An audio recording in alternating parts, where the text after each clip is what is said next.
베드로후서 2장 1절에서 2절 다 같이 시작. 그러나 그러나 백성 가운데도 거짓 선지자들이 있었던 것처럼 너희 가운데도 거짓 교사들이 있으리라. 그들은 저주를 받은 이단을 비밀리 불러들여서 자기들을 사신 주를 부인하기까지 하며 급격한 파멸로 스스로 불러들이느니라. 또한 많은 사람이 그들의 파멸의 길을 따르리니 그들로 인하여 진리의 길이 비방받을 것이라. 아멘. 이제 왜 이런 이단이 생기느냐? 탐욕 때문에 지어낸 말로 자기 이득을 취하기 위해서다. 이제 3절은 이어서 그렇게 계속 설명을 하고 있고요. 조금 더 하나 더 보면 이런 말까지 있어요. 7절을 보면 사악한 자들의 음란한 행실로 인하여. 자, 음란한 행실. 이런 단어들을 보면 이 사람들은 이제 이렇게 영혼들을 파멸의 길로 인도하기 위해서 그저 자기 마음속에 있는 탐욕을 이득을 취하기 위해서 지어낸 말, 그러니까 이단은 다 지어낸 말이잖아요. 그러니까 지어낸 말로 이렇게 해서 거기다 이제 어디까지 채우느냐?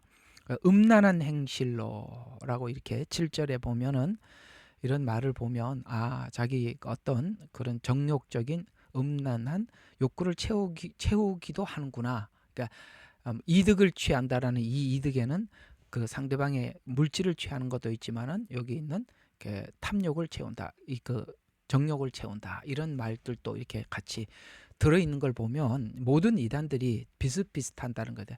돈과 그 다음에 이런 욕구들, 인간의 욕구들 뭐 이런 걸 채우는 것을 우리가 알 수가 있습니다. 뭐 다 똑같아요. 이렇게 보면 뭐 차이가 별로 없다는 걸 알 수 있습니다. 참 이 통일교 참 대단히 큰 이단이잖아요, 그죠? 예, 제가 알기로는 코스코도 통일교 문선명이 걸로 알고 있는데 맞나요? 아닌가? 아니에요? 잘못 알고 있었구나. 자, 저는 뭐 성경에만 집중을 해야죠. 이런 이야기 하지 말아야 되겠어요. 자, 통일교는 이제 다른 말로 이제 세계 평화 통일 가정 연합 이렇게 부르기도 합니다. 여기에 이제 어떤 의미들이 많이 담아뒀거든요. 가정 연합. 요게 이제 중요하게 좀 기억해야 될 말입니다. 자, 언제 생겼느냐? 발생 동기에 대해서 한번 살펴보면 1940년대와 50년대 사이에서 그때가 정말 이 지구상에 굉장한 격동기라고 볼 수 있고 혼란기라고 볼 수 있는 시간이었거든요.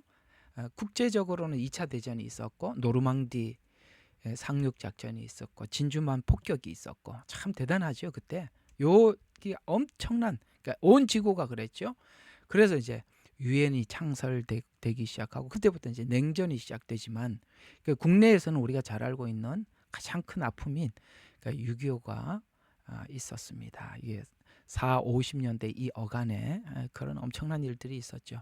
그리고 이때 이런 분열을 틈타서 참된 복음이 상실했다라고 이렇게 주장을 하면서 종교개혁 기독교, 그러니까 쉽게 말해서 지금 있는 이 개신교는 그러니까 실패했다라고 주장을 하면서 나온 게 이게 통일교인데, 그때 이제 문선명이를 등장시키면서 문선명이는 하나님 앞에 택함을 받은, 항상 이단들은 그래요. 하나님이 자기만 택했다고, 그리고 자기에게만 계시를 내리신다고 말씀하시고 뭐 하여튼 그렇게 해요. 근데 여기 통일교는 한 걸음 더 나가서 더 좀 다른 걸 주장하기도 하죠. 아주 흉악한 이단입니다.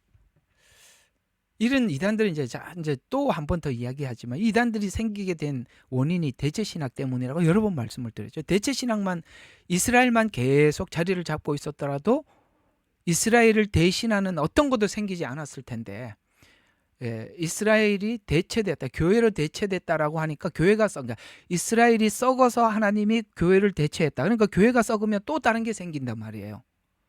그러니까 썩었다고 하면 그냥 썩은 거예요. 썩었다고 하는 사람은 그냥 자기 책임 없이 썩었다고 하고, 뭐 썩은 거 가지고 몇 가지 이야기하면 뭐 여기 안 썩은 사람 있어요.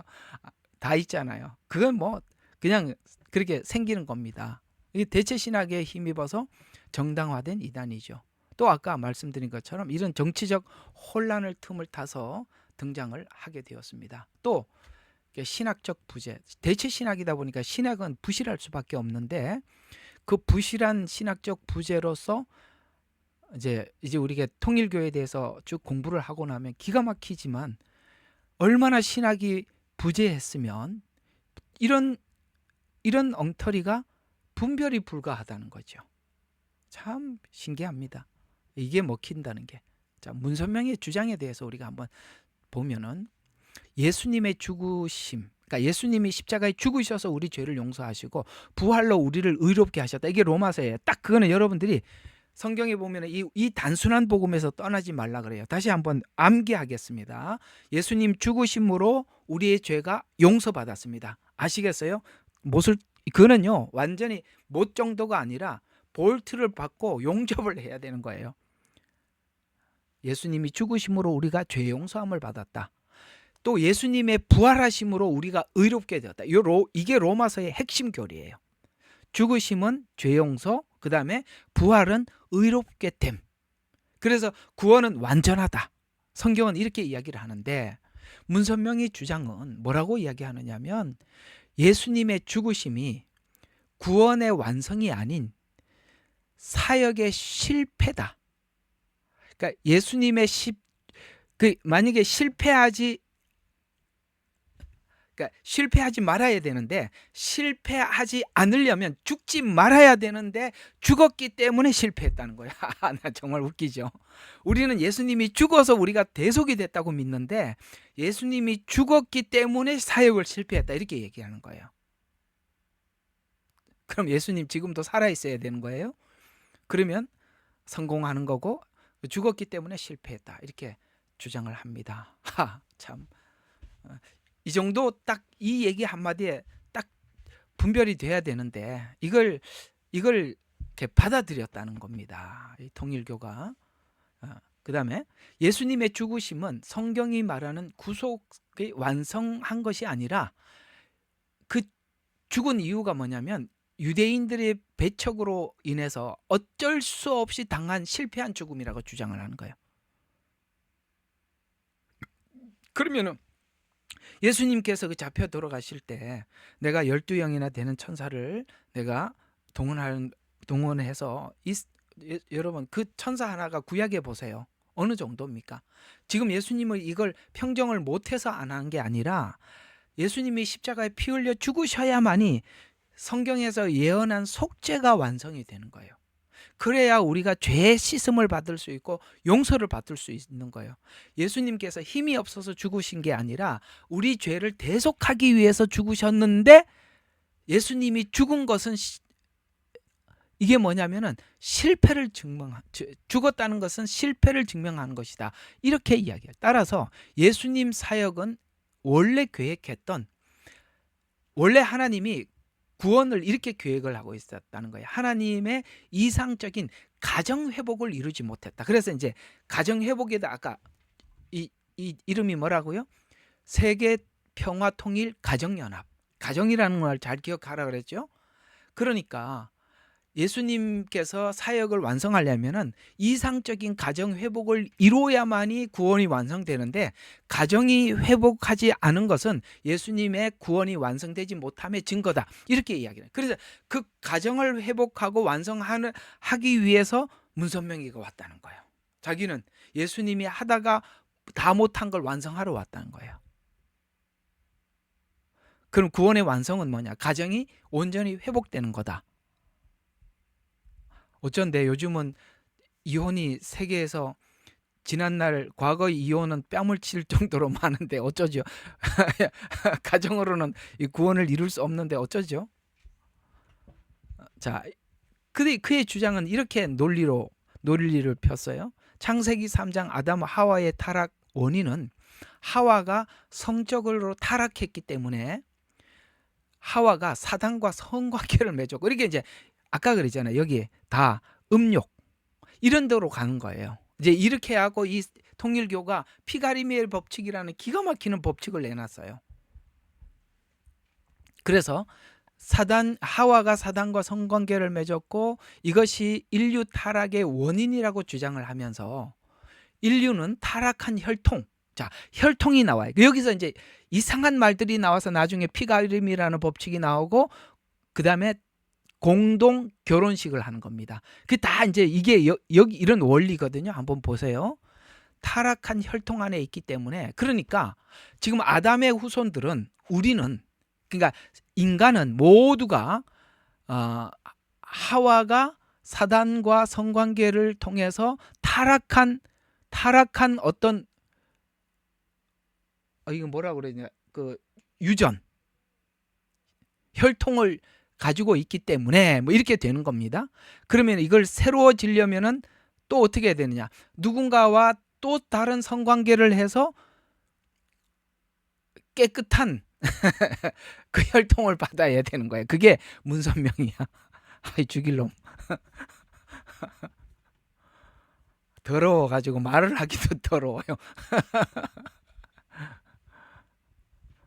그래서 순결한 혈통으로 바꾸어야 구원이 이루어진다고 가르쳐서 축복 결혼식을 통해서 문선명의 피를 나누어 준다. 이게 뭐고 피가름의 법칙이라고 하는데, 혼자서 그 많은 사람들하고 어떻게 그걸 다 하겠어요. 또 나중에 또 이상한 걸 만들어 가지고 또 이렇게 해요. 하여튼 아우 더러워서 말을 할 수가 없어요. 그래서 초반에는 누구나 문선명과의 관계를 했어요. 젊어서. 그런데 숫자가 너무 많아서 결혼식으로 직접 집례를 하는 걸로 그렇게 한 걸로 쳐주는 거야. 이해가 가요? 처음에는 다 그랬어요. 그러다가 나중에는 자기가 집례를 하는 것이 곧 자기의 피를 이렇게 하사받는 걸로 그렇게 했어요. 상상이 되죠? 네.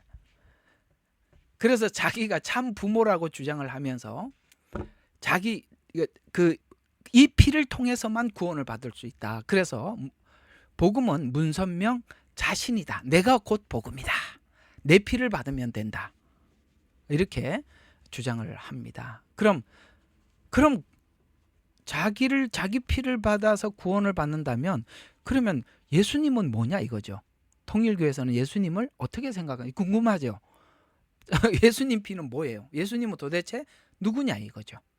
그러면 이들이 얘기하고 있는 예수님은 참 아담이 실패한 것을 회복하기 위해서, 첫 아담이 뭐지? 에덴 동산에 있었던 그 아담이 실패한 것을 회복하기 위해서 두 번째 아담인 예수님은 결혼해서 하와의 자격을 가진 참된 신부를 얻고 그 다음에 참된 가정을 세워야 되는데, 아시겠어요? 예수님이 신부를 얻기는 얻었는데 참된 가정을 못 세웠어. 그래가지고 가정을 세움으로써 인류 구원을 완성해야 된다고 주장을 하면서 자기는 셋째 아담이라는 거예요.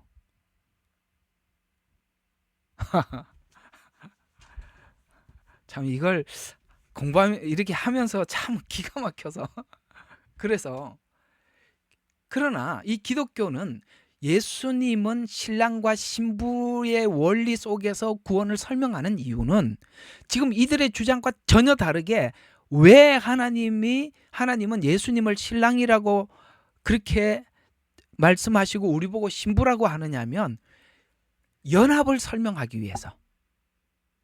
연합. 신부와 신랑에는 한 몸이라 그러잖아요.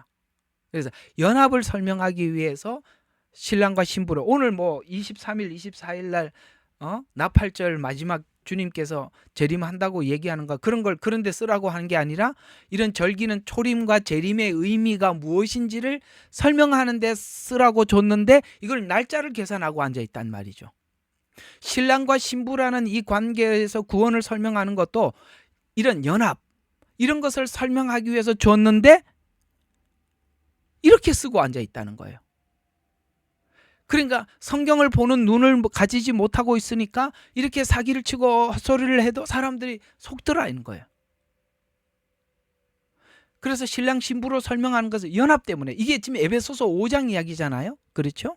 또 뼈 중에 뼈요 살 중에 살을 설명하기 위함이고, 이것도 아시겠죠? 뼈 중에 뼈요 살 중에 살이라. 그러니까 내가 너에게 속하였고 너는 나에게 속하였고, 이게 아가서에서 나오듯이 뼈 중에 뼈요 살 중에 살이라는 거예요. 더 연합되고 하나됨을 더 리얼하게 설명한 거죠.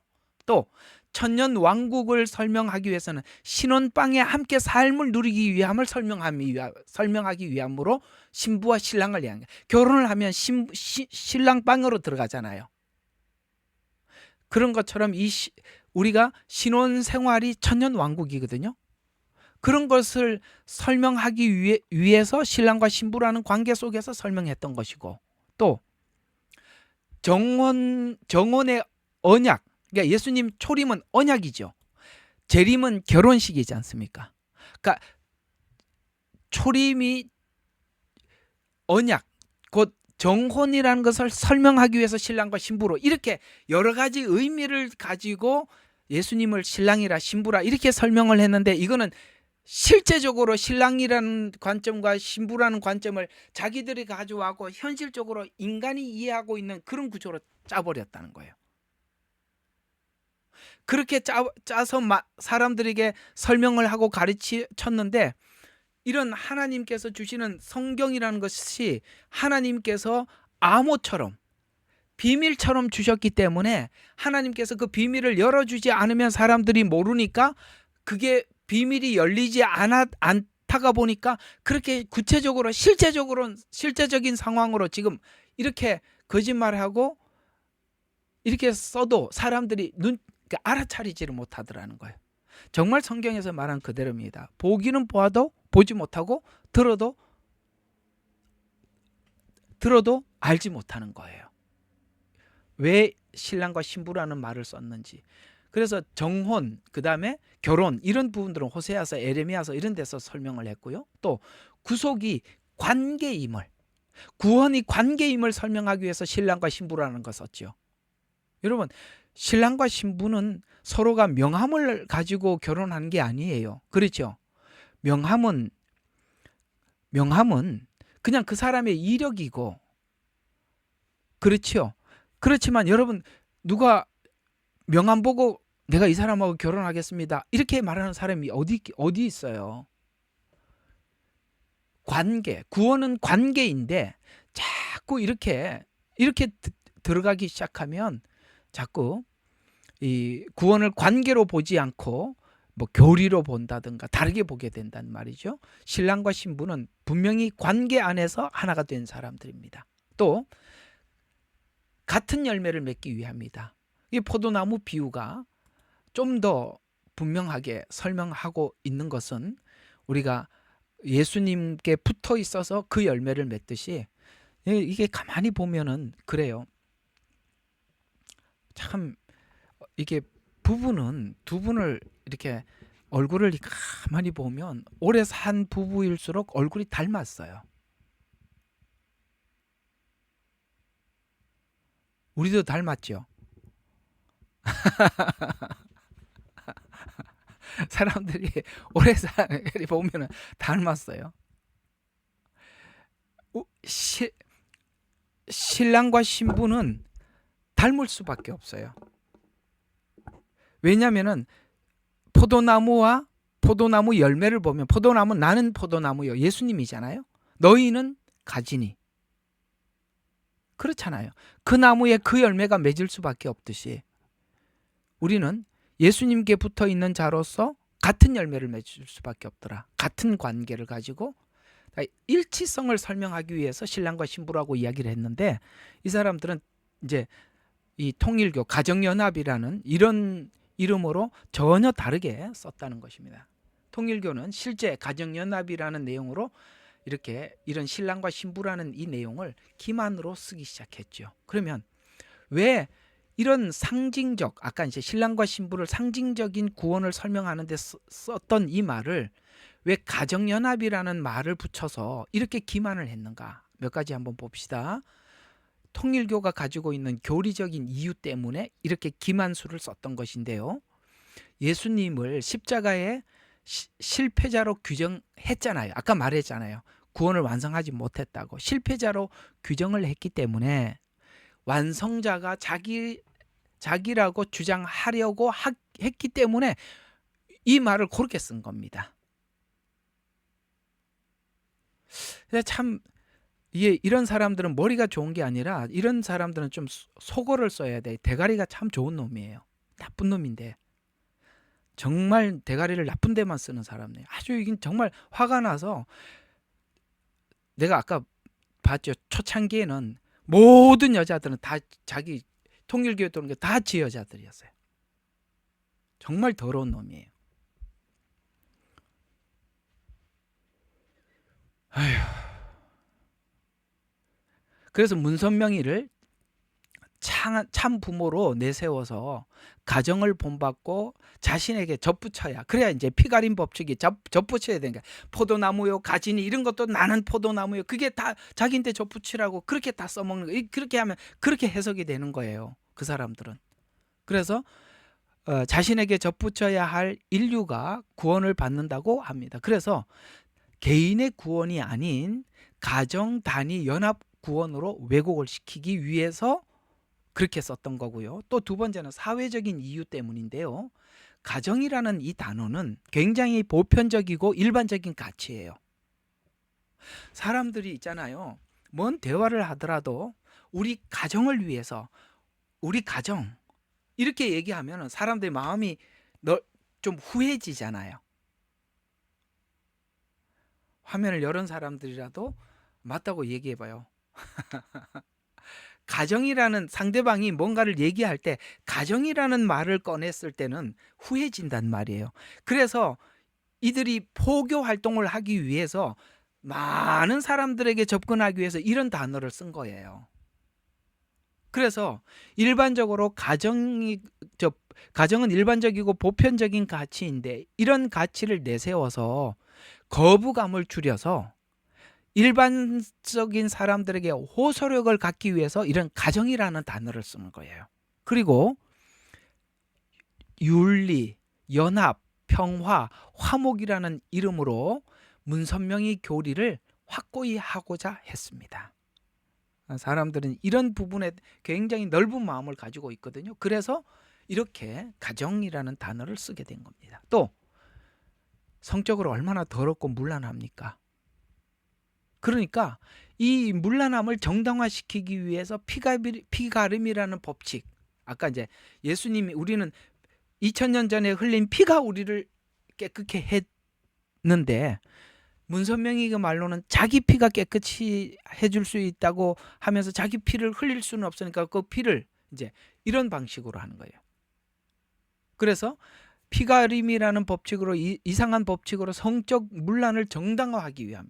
그래서 통일교 내부에서 주장하는 교리로 인류가 아담과 하와의 타락으로 더럽혀진 혈통을 갖게 되었으니 참 부모인 문선명이로부터 새로운 피를 받아야 한다는 주장하여 문선명이와 성관계를 통해서 결합하면 새로운 혈통으로 전환한다고 주장해서 성적 문란을 정당화하기 위해서 이런 말을 썼다는 거예요. 그래서 이 피가림이라는 법칙은 정결의식이라고 주장을 하는데요. 실제로 성적 타락을 합리화해서 지도자의 성적 결합이 곧 영적 축복이라는 왜곡을 심어줘서 결국에는 이렇게 함으로써 절대적 권위를 장악해서 혈통적 교리를 이용해서 문선명과의 연결 없이는 구원이 없다는 논리를 세워서 성도들의 심리적, 육체적으로 거기다 예속을 시켜놓고 탈출하지 못하도록 만든 겁니다. JMS가 이걸 그대로 가져가서 쓴 겁니다. 정명성이라는 놈이. 비슷하지요? 예, 다 뺏어 먹는 거예요. 자, 복음의 핵심인 보혈을 이들은 음란한 성적 도구로 전환해서 쓰고 있습니다. 그죠? 이 보혈이라는 이 귀중한 복음을. 그래서 이단의 목적은 성도들에게 몸, 재물, 생애를 자신에게 헌신하도록 만드는 데 있습니다. 여러분, 일본이 통일교인들이 참 많은 걸로 알고 있어요. 그걸로 인해서 참 그리고 결혼도 자기들이 선택해서 하는 게 아니라 거기서 선택해 준 사람하고 결혼을 해야 돼. 그리고 합동 결혼식을 하죠. 자기가 아까 이야기한 거 자기가 주례를 서는 것으로 모두에게 마치 뭐 그렇게 자기 피를 받은 걸로 이렇게 해주는 겁니다. 그래서 합동 결혼식을 하는 겁니다. 참 합동 결혼식의 그 속뜻을 그렇게 알고 보셔야 돼요.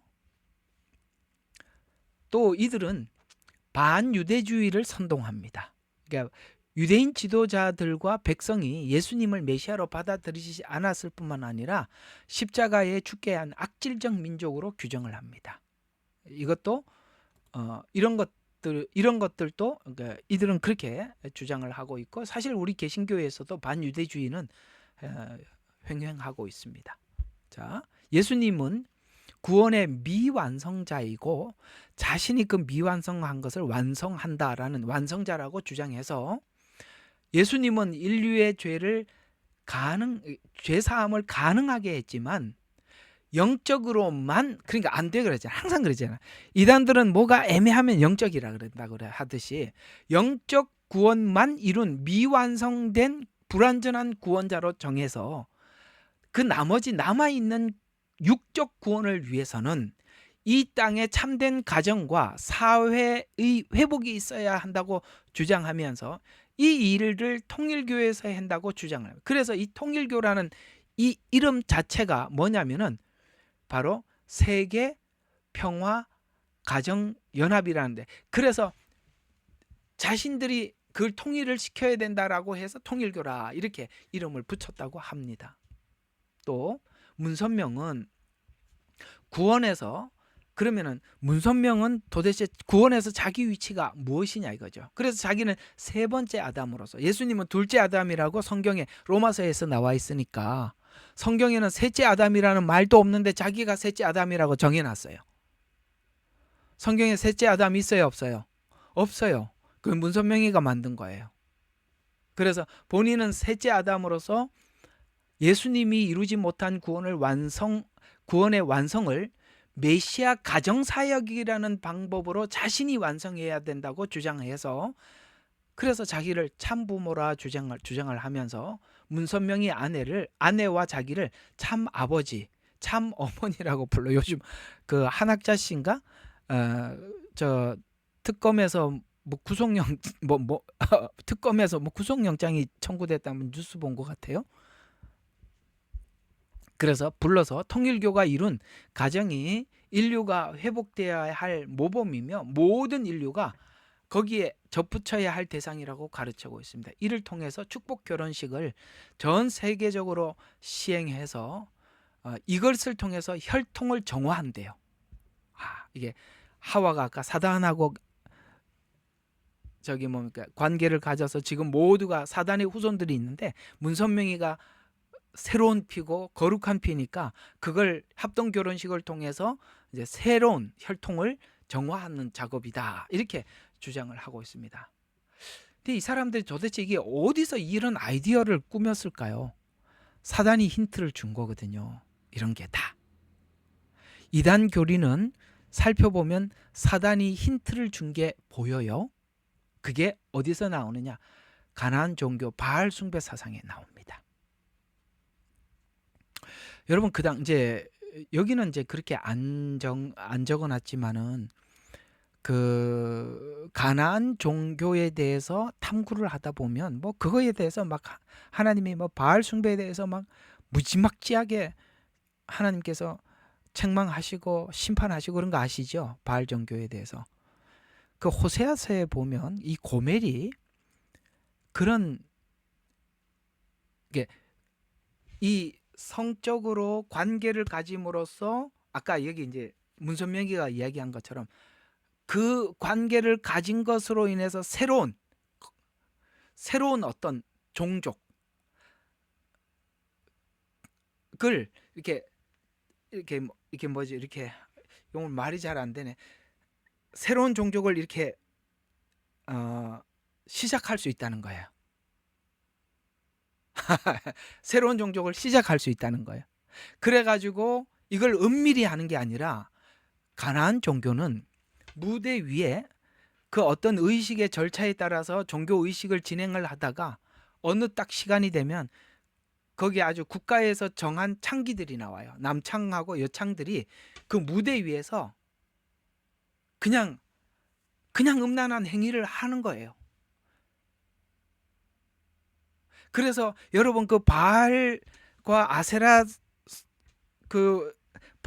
아세라와 그다음에 엘리야의 대결 그 아시죠? 갈멜산에서 그때 뛰놀더라라는 말이 그 말이에요. 거기 보면은 뛰놀더라라는 말이 나오는데 그게 뭐냐면 막 자해하고 그다음에 막 그 앞에서 막 공창들이 막 그냥 음란한 행위를 하고 왜 그러냐면은 그렇게 함으로써 자기 신을 기쁘게 하는 거야. 그러니까 보세요. 기독교의 예수님이 흘리신 보혈의 그 고귀한 보혈을 사단이 힌트를 준 것처럼 이 바알 종교는 사단이 만든 종교잖아요. 그렇죠. 한번 보세요. 벌써 하는 것을 보세요. 이거는 사단이 만든 종교잖아요. 그러니까 이거를 이런 데서 힌트를 얻어가고 예수님의 보혈을 마치 바알 숭배 가나안 종교처럼 이렇게 만들어 버리는 거예요. 공창들이 나와서 그렇게 음란한 행위를 하듯이. 자, 그래서 보면 특징이 성적 의식을 통해서 풍요와 생명을 얻는다. 풍요도 얻고 생명도 얻는다는 거예요. 아까 새로운 생명 얻는다고 믿는 믿음. 이게 바알 숭배 가나안 종교인데요. 바알 신전에서 창기와 성관계를 가지면 신적 힘이 전달된다고 여겨서 이것을 그대로 도입을 해서 통일교의 피가름 교리가 성적 행위를 통한 혈통을 전환한다고 주장하며 이에 대해서 성경은 경고하고 있죠. 이게 호세아서 경고예요. 그러니까 지금 이스라엘 백성들이 바알을 숭배하고 있는 그 상태를 고멜로 그대로 도입을 해서 하나님이 말씀하고 계시는 거예요. 호세아의 부인이 고멜이잖아요. 내가 음란한 아내를 취했다는 거예요. 하나님이. 그런 이스라엘을 취해서 내가 거룩한 여인으로 만들어 갔다. 이게 호세아에서 이야기거든요.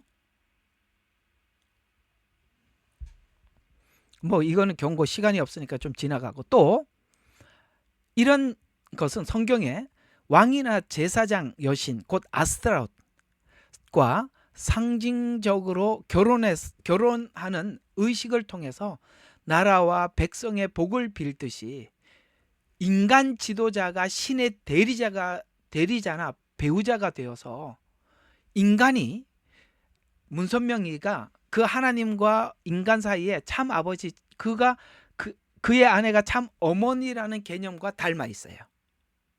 아스타롯을 섬겼던 거, 바알을 숭배했던 거. 그다음에 고린도 교회에서도 그 당시에 이런 아스타롯 바알 신적인 어떤 영향이 그대로 이 고린도 교회에 있었는데 그것이 이제 기독교가 들어가면서 마치 이런 기존에 있었던 이런 종교 의식과 이렇게 섞여서 그래서 고린도 교회 보면은 그들의 종교 의식에 대해서 그렇게 많은 질타가 있었던 것 중에 바로 이런 부분들이 있어요. 그래서 이 고린도 교회에서도 바로 바알이 섬겼던 아스타롯이 섬겼던 그런 의식이 기독교를 믿는 믿음과 함께 섞여서 그러니까 여러 가지 문제를 가지게 되었던 것에 대해서 바울이 그걸 고린도 교회에다가 정리를 해준 것이거든요. 그래서 고린도 교회 문제에서는 뭐가 있냐면 영지주의적 성적 문란. 영지주의적이라는 게 뭐죠? 영은 선하고 육은 악하다고 했으니까 그 악이 성적으로도 문란하기도 하고 다른 용도로도 쓴단 말이죠. 이런 것처럼 고린도 교회에 영지주의적 성적 문란이 들어와서 음행하고도 영적 자유라고 주장하는 사람들이 있었어요. 여러분 아시죠? 그래서 바울이 고린도 교회에 지적한 거, 고린도 교회 세상에 이런 얘기도 들었다. 어떻게 그러니까 아비의 아내를 취하였도다. 이게 뭐냐면 우리는 언뜻 생각하기에 아니 아들이 어머니를 범했단 말이야? 이렇게 생각을 하겠지만 실제는 재혼한 어머니, 재혼한 아버지의 남편. 이거 이렇게 헷갈리냐 오늘. 이런 거는 왜 남편이 왜 나와? 부인. 예. 아버지가 재혼을 했는데 새로운 부인을 얻었단 말이에요. 근데 그 아버지의 아들이 그 재혼한 어머니를 범했는 거예요. 그게 음행 사건이에요. 고린도 교회. 이런 것처럼 음행하고도 자유를 얻더라는 거예요. 그거 여러분 나오지요. 5장인가 아마 어디 나올 거예요. 음행하고도 뭐 그러면서 바울이 막 지적했던 그 얘기입니다. 그래서 이 음행의 문제를 피해라라고 하면서 바울이 뭐라고 책망을 했느냐? 너희 몸은 성령의 전이다라고 뒤에 답을 주는 것입니다. 이런 것들이 다 어디서 나왔다? 그 앞에서 있었던 가나안 종교에서 흘러내려왔던 거예요. 그러니까 이런 것들이 잔재가 남아있단 말이에요. 예를 들어서 우리 대한민국에도 기독교가 들어왔지만은 유교적 종교의식과 기독교가 아울러져서 이게 뭐가 어디까지가 유교가 가져다 준 것이고 기독교가 뭘까지 요구하는지 이 경계가 모호한 바람에 처음에 와서도 그렇게 믿었다는 거예요. 그래서 각 나라마다 그런 심각한 문제들이 있죠. 그 전통 종교. 여기는 이제 이런 것들이 영지주의가 전통 종교의 장애물이었다면 우리 한국은 불교나 유교가 전통 종교로 있었고 그게 이제 장애물이 되다 보니까 예수 믿고 난 뒤에 가장 모든 사람들이 씨름하고 싸웠던 게 뭐 제사 문제 이런 문제들. 다른 나라는 다른 문제가 있을 수 있지만 우리나라에는 그런 문제가 있는 이유가 그런 것 때문에 왜 전통 종교 때문에 생긴 문제라는 것이죠. 근데 여기는 이제 영지주의가 이제 그런 문제를 가지고 오게 된 것이고 또 요한계시록의 큰 음녀와 바벨론은 매우 이 통일교와 흡사한 이야기가 되는데요. 정계에서는 정치인들과 음행하고 여러분 통일교가 좀 그런 게 있죠. 정치인들과 음행하고 경제적으로 세력을 얻어서 종교적 음행을 취하게 만들어서 복음을 따라가지 못하게 만드는 바빌론 종교와 유사하다는 거예요. 이 통일교는.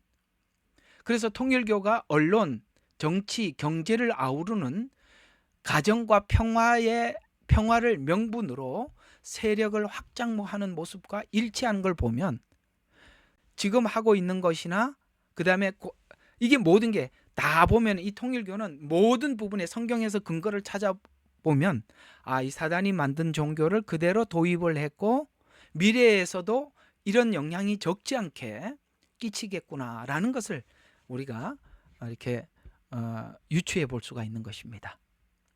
자, 그러면 우리가 한번 성경적 관점에서 이 통일교가 가지고 있는 문제들을 한번 비판을 해 보도록 하겠습니다. 예수님의 십자가는 구속의 완전한 성취로 불완전하지 않죠. 이들은 예수님이 구원이 불완전하다라는 전제 조건 하에서 이렇게 만들어냈잖아요. 그죠? 그러나 우리는 알죠. 예수님의 구원이 더 이상 완벽하다는 거죠. 히브리서가 그 부분을 엄청나게 많이 다루는 거예요. 단번에 이루시고 그렇게 말씀을 하고 있거든요. 자, 그러면 뭐 몇 군데만 한번 보죠. 요한복음 19장 30절에 보면 예수님께서 이렇게 말씀하시 다 이루었다. 이게 뭐죠? 완벽하다는 겁니다. 주님이 다 이루셨다는 거예요. 속죄를 완전히 이루신 겁니다. 또 히브리서 10장에는 여러 번 이걸 계속 강조해요. 그 십자가의 죽음에서 죽으실 때 단번에 속죄를 이루었다. 문선명이가 왜 중간에 또 나서야 되죠? 그럴 필요가 전혀 없잖아요. 단번에 이루셨다. 고린도후서 5장 17절 왜 문선명이 피를 받아야 됩니까? 그리스도 예수 안에 있으면 다 새로운 피조물인데. 또 에베소서 2장 14절과 16절을 보니까 십자가로 원수된 것을 허시고 하나 되게 하셨다. 유대인과 이방인이 하나가 된 것은 곧 하나님과 하나됨이에요.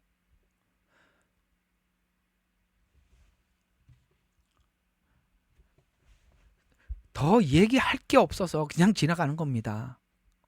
그 다음, 참된 부모를 통해서 정결한 가정을 이루어야 한다고 주장하는데, 만일 참된 가정을 이루지 못한 영혼들이 낙원에 머물게 되어 있는데 이들을 위해서 예수님이 필요하다고 주장하면서, 예수님이 지금 뭘 하고 있냐면 예수님이 문선명이 아래서 지금 작업 중이에요.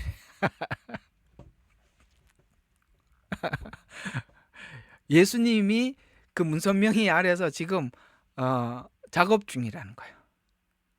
이야, 참. 지금 문선명이가 죽었는데 어디가 있는지 눈에 훤하죠.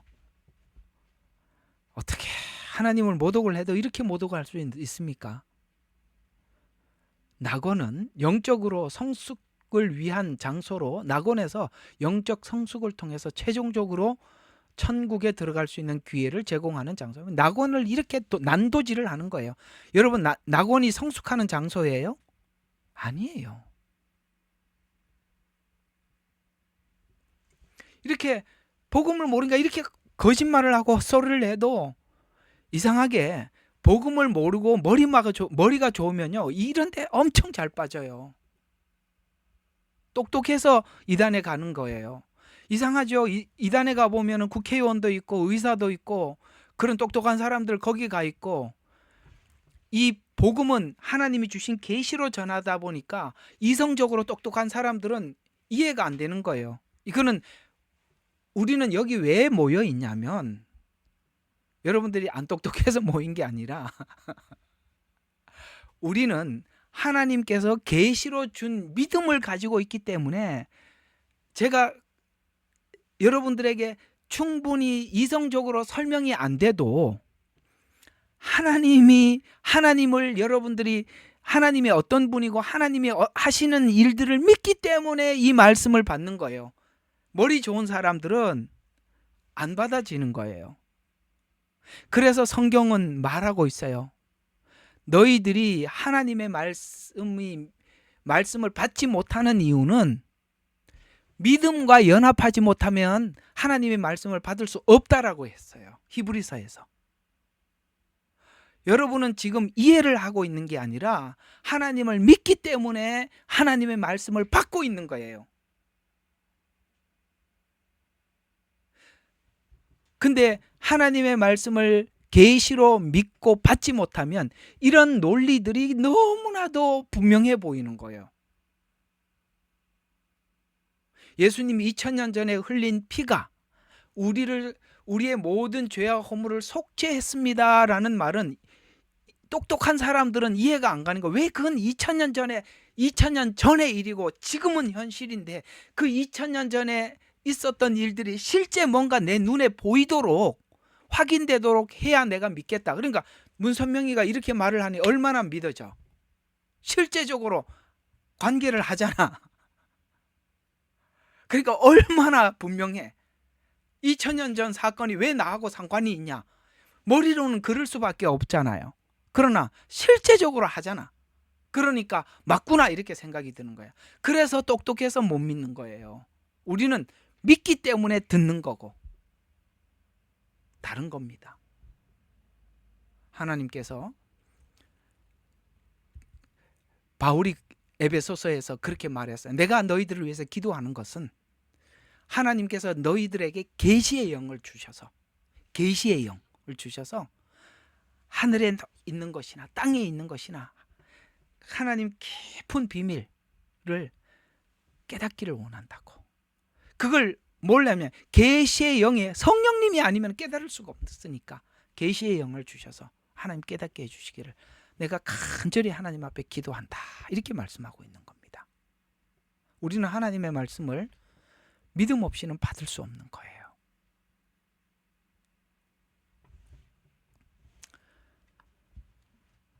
자, 그래서 또 낙원에서 예수님의 역할은 지금 어떤 역할을 하고 있느냐. 통일교는 예수님이 영적인 구원을 이루었지만, 아까 말했죠, 영적으로는 이루었지만 육적인 구원을 완성하지 못했다고 해서 육적으로 막 이렇게 하는 거거든요. 육적인 구원을 완성하지 못했다고 주장하면서 예수를 믿고 구원받은 영혼은 천국이 아닌 낙원에 머물게 되고, 이는 예수님께서 구원을 미완성한 분으로 설명을. 그래서 예수님 지금 낙원에서 작업을 하고 있다는 것은, 천국에 들어가지 못했다는 것은, 예수님이 구원을 완성하지 못해서 너는 오늘 나하고 천국에는 못 가고 낙원에 있으리라, 이렇게 말했다는 거예요. 참. 그러면 천국 문을 여는 이는 누구냐? 문선명이고, 예수님은 낙원밖에 문을 못 열었대. 참. 마이크가 아니면은 참 욕을 한마디 하고 싶은데, 자, 이렇게 설명해 주면 사람들이 이렇게 설명을 하면 이상할 정도로 굉장히 논리적인 것 같아요. 그래가지고 이상할 정도로 빨리 받아들여요. 왜요? 신앙생활을 하고 예수님을 믿는데 실제적인 뭔가 변화는 없고, 굉장히 하여튼 그렇습니다. 이게 계시가 안 받아들여지면 구약 성경을 달달달 외우고 있는 바리새인들도 예수님을 거부한 것처럼 안다고 믿어지는 게 아니에요. 누가 한번 그러더라고요. 우리가 서울대나 연세대나 인류대학 들어간 애들이 머리가 얼마나 좋은지 성경을 외우라 그러니까 하루에 몇 장씩 착착착 외우더라는 거야. 우리는 한 구절 외우는데 얼마나 힘듭니까? 했다가 나중에 좀 있으면 또 까먹고 또 봐야 또 잊어버리고, 이렇게 안 되는데, 진짜 내가 잘 외우는 사람들 봤거든요. 저기 성경 66권을요 순식간에 외우더라고요. 나는 66권 외우는데요, 노래로 부르고 뭘 해도 또 까먹고 맨날 어디가 이름 어디 있냐 여기 찾고 저기 찾고, 그래갖고 이제 겨우 배웠는데, 누구는요 진짜 몇 번 타다닥 하더니 어쩌면 그렇게 머리가 좋아, 다 외우더라고요. 그 사람들 외우라 그러면요 신약 금방 외운대요. 그런데 믿어지지는 않아. 여러분, 유대인들은 태어나면서부터 성경을 외우게 하고 성경을 가르치죠. 아이들에게 성경을 좋아하게 하기 위해서 아기 때 성경에다가 꿀을 발라줘요. 그러면 애들이요 성경 안에 꿀이 발려져 있기 때문에 꿀 먹으려고 성경을 열어요. 그래서 아이들 머리에서 아기 때부터 뭘 인식시켜 주냐면, 성경은 꿀송이보다 달달하는 것을 가르쳐 주려고 그러는 거예요. 그래서 어릴 때 성경을 계속 가르쳐서 그렇게 성경에 대해서 박식해요. 헤롯이 묻잖아요. 예수님 어디서 태어나냐 그랬더니, 베들레헴입니다. 여러분 금방 찾아내요. 미가서. 그죠? 달달달 외우고 있다는 거예요. 근데 예수님 말씀이 무슨 말씀을 하더라도, 예수님이 그만큼 알고 있었다면 예수님이 무슨 말을 하더라도 가장 먼저 알아차려야 되는데 알아차리지를 못해. 예수님이 무슨 말을 해도 못 알아들어. 제자들은 그만큼 공부를 한 사람들이 아닌데도 알아들어. 나중에 묻잖아요. 하나님 나라의 비밀을 아는 것이 너희에게는 허락되었으나 저희에게는 아니라는 거예요. 달달달 외워도 하나님이 닫아놓으니까 모르더라는 거예요. 왜 이단에 가서 그 사람들의 그런 거짓말에 선동이 되느냐? 모르는 거예요. 가르쳐줘도.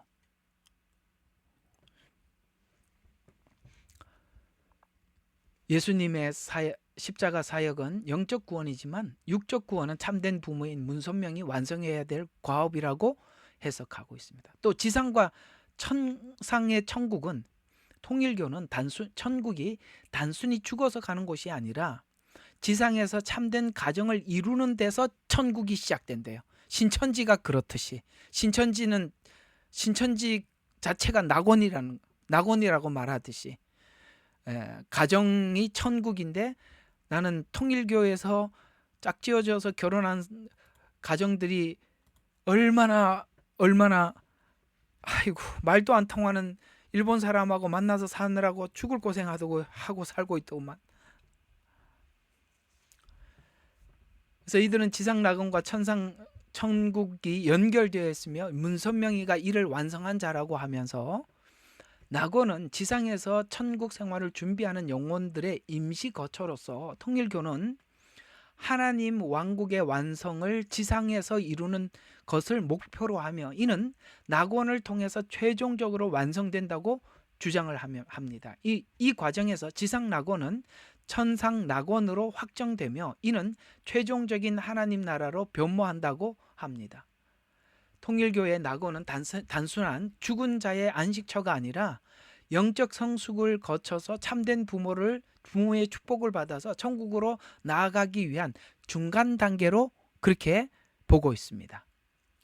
이는 영적 구원을 넘어서 육적 구원까지 포함하는 복잡한 복귀 섭리의 일부로 지상에서 참된 가정의 핵심이라고 주장을 합니다. 자, 한번 이단을 좀 정리하면서 여러분 중에 이거 이제 끝나고 이제 그 성막에 지성소 공부한다고 그랬더니 어떤 분이 뭘 좀 해달라고 그러셨었냐면은 저거는 신사도 운동에 대해서 누가 좀 해달라고 하신 분이 있었어요. 이제 그거는 좀 자료를 제가 좀 준비가 되는 대로 나중에 좀 해드리기로 하고 일단은 이단 공부는 여기서 오늘 좀 마치도록 이러다 보면 계속 이단을 하다 보면 성막에 이제 들어갈 수 없을 것 같아서 오늘 좀 이단을 정리를 하면서 쭉 여러 가지 이단을 해왔으니까 이단은 이 중요한 교리들을 왜 왜곡하느냐면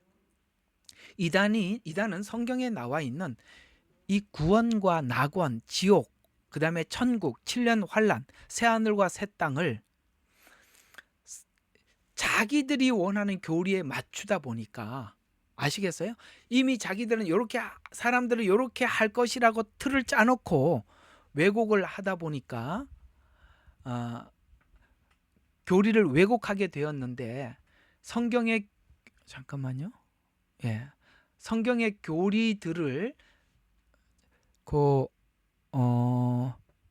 우리 저 김진숙 성도님은 일단은 좀 카메라를 꺼주시면 좋겠습니다만 이게 계속 그 동영상이 촬영이 되니까 정신이 좀 없네요. 예, 고맙습니다. 자, 자신들의 교리들을 권력의 통제 수단으로 사용하여서 자신들에게만 구원이 있는 것으로 독점해서 모든 이단들이 그래. 내부 결속을 강화하고 우리만 천국 간다, 우리만 구원을 받는다 이렇게 해서 내적으로 결속을 강화해서 그 다음에 거기 있는 그 교주들 그들이 말하면 지도자의 권위를 확립해서 교주 중심 구조로 만들기 위해서 교주를 신격화하기 위해서 기독교리 모두를 자신들의 권력 확립을 위해서 사용하다 보니 북한도 똑같아요. 예. 김일성 교회예요. 거기는 그냥 하다 보니 성경을 자신들의 구조에 맞게 재해석해서 교주들에게 유리하도록 해석하기 위해서입니다. 그러기 위해서는 다른 계시를 삽입시키거나 우리 저번에 배웠죠? 다른 계시를 삽입시킨다고요. 그렇게 삽입시키거나 경전을 추가시켜서 또 다른 경진들을 만든다 이 말이에요. 추가시켜서 자신들의 교리를 강화시키죠. 특히 구원에서 혹은 사후 세계를 왜곡시켜서 이런 부분들을 왜곡시키는데 낙원, 지옥, 부활, 오늘은 여기 이제 십자가 복음까지 이렇게 왜곡을 시켜서 자신들만의 독자적인 세계관을 만들어서 자기가 거기 있는 소속에 대한 자부심을 갖게 만들어요. 그래서 이 거짓된 것을 알고 있으면서도 정말 자기는 진리를 알고 있다고 이상하게 거기 다니는 사람들은 거기 푹 빠져 있단 말이에요.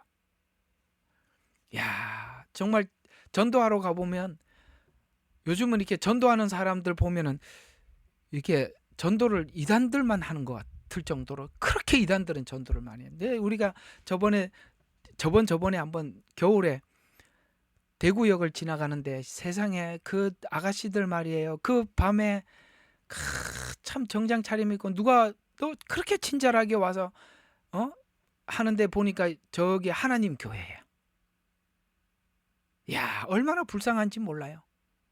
그 그 늦은 시간에 아마 내가 생각하기에는 어디 학교 다니면은 학교 수업 마치고 직장 다니면 다 하고 그 정장 차림하면서 참 지나가는 사람 공손하게 붙잡고 우리 얘기 들어보니까 하나님 교회예요.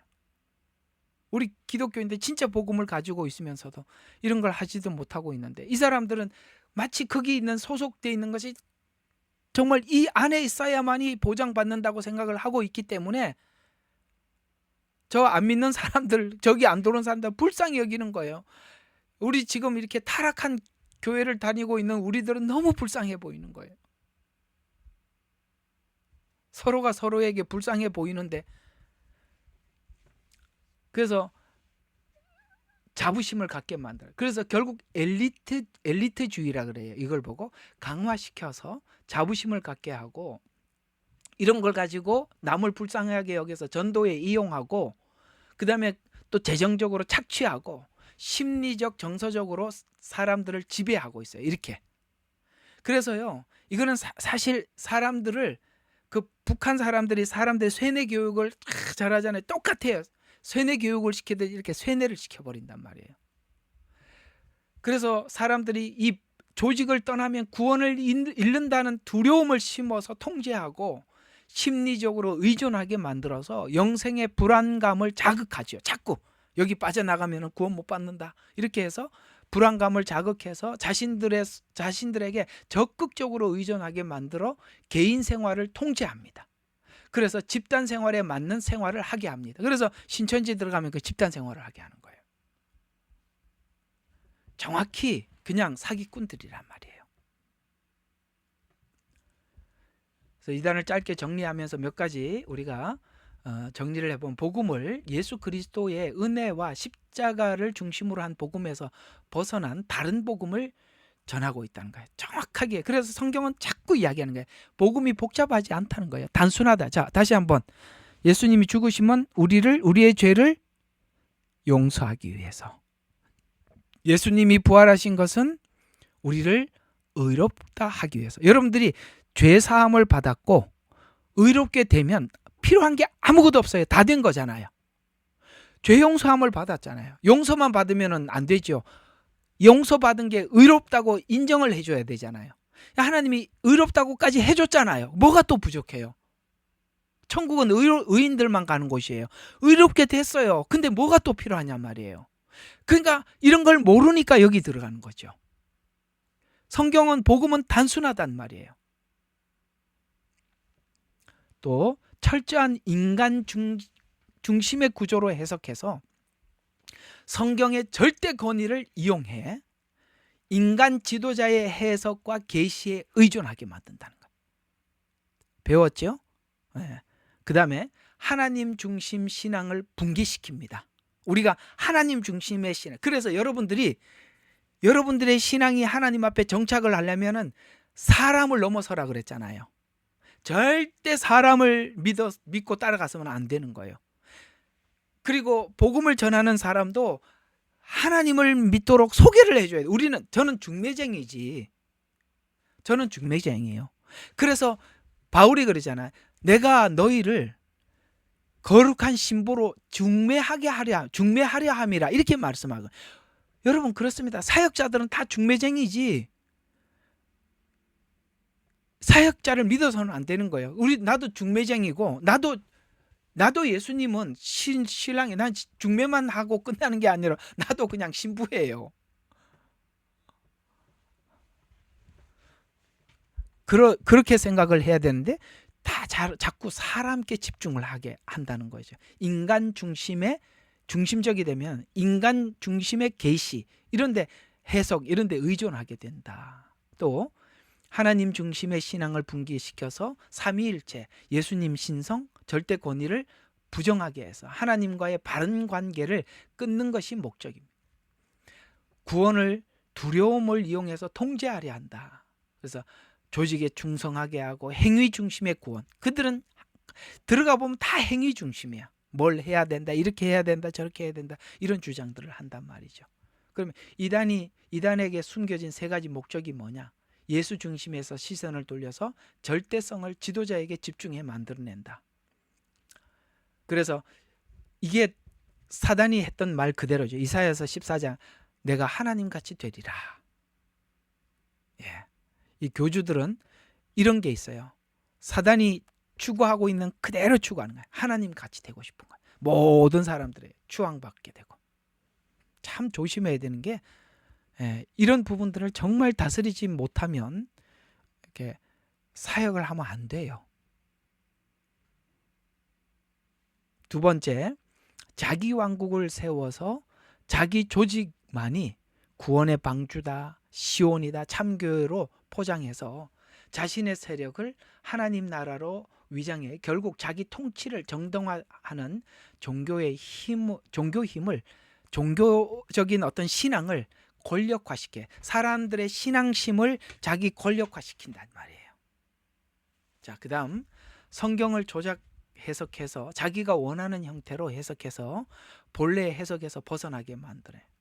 창세기 3장 1절에 하나님이 참으로 너희에게 말씀하시더냐? 이렇게 보자. 하나님이 참으로 너희에게 말씀하시더냐?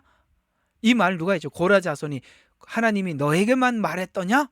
이런 말들 무서운 겁니다. 아셨어요? 예.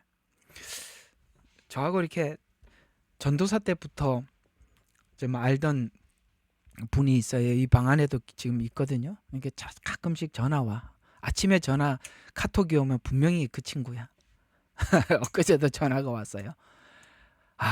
오랜만에 전화를 해서 뭐라 그러냐면 누가 사람들이 자꾸 묻는데 지금까지 진짜 대답은 다 해줬는데 이거는 내가 대답을 못해서 뭐라고 대답해야 되는지 질문이 하나 있는데 그러면서 이거 자기가 대답 못하는 질문이라고 그러니까 지금까지 참 많이 은혜를 받고 그래서 다 알 텐데 뭐가 그래서 되게 어려운 것도 질문하나 싶어하고 또 속으로 좀 긴장하고 있었죠. 그래서 뭘 물어보냐면 사람들이 왜 꼭 교회를 가서 설교를 듣고 왜 교회를 다녀야 되느냐라는 질문을 하는데 자기는 이걸 어떻게 대답을 해줘야 될지 모르겠다 그러는 거예요. 여러분 누군가가 내가 예수 믿으면 내가 전국 가는 건데 내가 예수 믿고 나 혼자 이렇게 신앙생활하면 하나님 다 알아주시는데 꼭 교회를 다녀야 돼요? 라고 누군가가 여러분에게 질문을 하고 혹 여러분들도 질문을 한다면 여러분 뭐라고 대답하셔야 되죠? 설명해 줄 수 있는 사람. 간단합니다. 하나님께서 이 이스라엘 백성들을 이끌어내기 위해서 모세를 하나님이 보내고 하나님이 모세에게 말씀하셔서 전달을 해주죠. 왜 각 사람에게 직접 하지 않고 하나님이 내 종 모세를 세웠냐 이 말이에요. 왜 내 종 사도들을 세웠냐 이 말이죠. 왜 내 종 목사를 세웠냐 이 말이죠. 하나님이 직접 말하지 않고 고라 자손이 그거예요. 아까 여기 있죠. 하나님이 참으로 너희에게 말씀하시더냐? 참 무서운 이야기예요. 하나님이 너희한테만 말하더냐? 무서운 이야기란 말이에요. 양떼들에게 하나님이 직접 말할 것 같으면 교회를 세울 필요도 없고 하나님이 종을 부를 이유도 없어요. 안 그래요? 저는 분명히 사명을 받았거든요. 그러면 하나님이 이런 일을 할 필요가 없지요. 왜? 직접 나와서 말씀을 하시지. 왜 교회를 세워? 왜 저 같은 사람을 불러? 왜 저에게 말을 해줘요? 하나님의 일하는 원리가 그렇기 때문에 그래요. 하나님은 중재자를 세워서 전달한단 말이에요. 이스라엘을 세워서 온 세계에 복음을 전하고 하나님 종을 세워서 성도들에게 말씀을 전하는 것이 변함없는 하나님의 원리예요. 그래서 교회를 가야 말씀을 듣는 거예요. 집에서는 성경을 봐도 눈뜬 장님이라 보이질 않아. 하나님이 직접 가르쳐 주지를 않아. 그래서 이렇게 말씀을 듣는 거예요. 그래서 교회 가야 된다라고 제가 이렇게 답을 해줬습니다. 오늘 그 친구가 묻는 질문을 여러분들도 할 것 같아서 정리를 해드렸습니다. 그래서 예레미야 눈물교회 다녀야 되는 거예요. 주생명 선교교회를 다녀야 되는 아멘. 거예요. 예.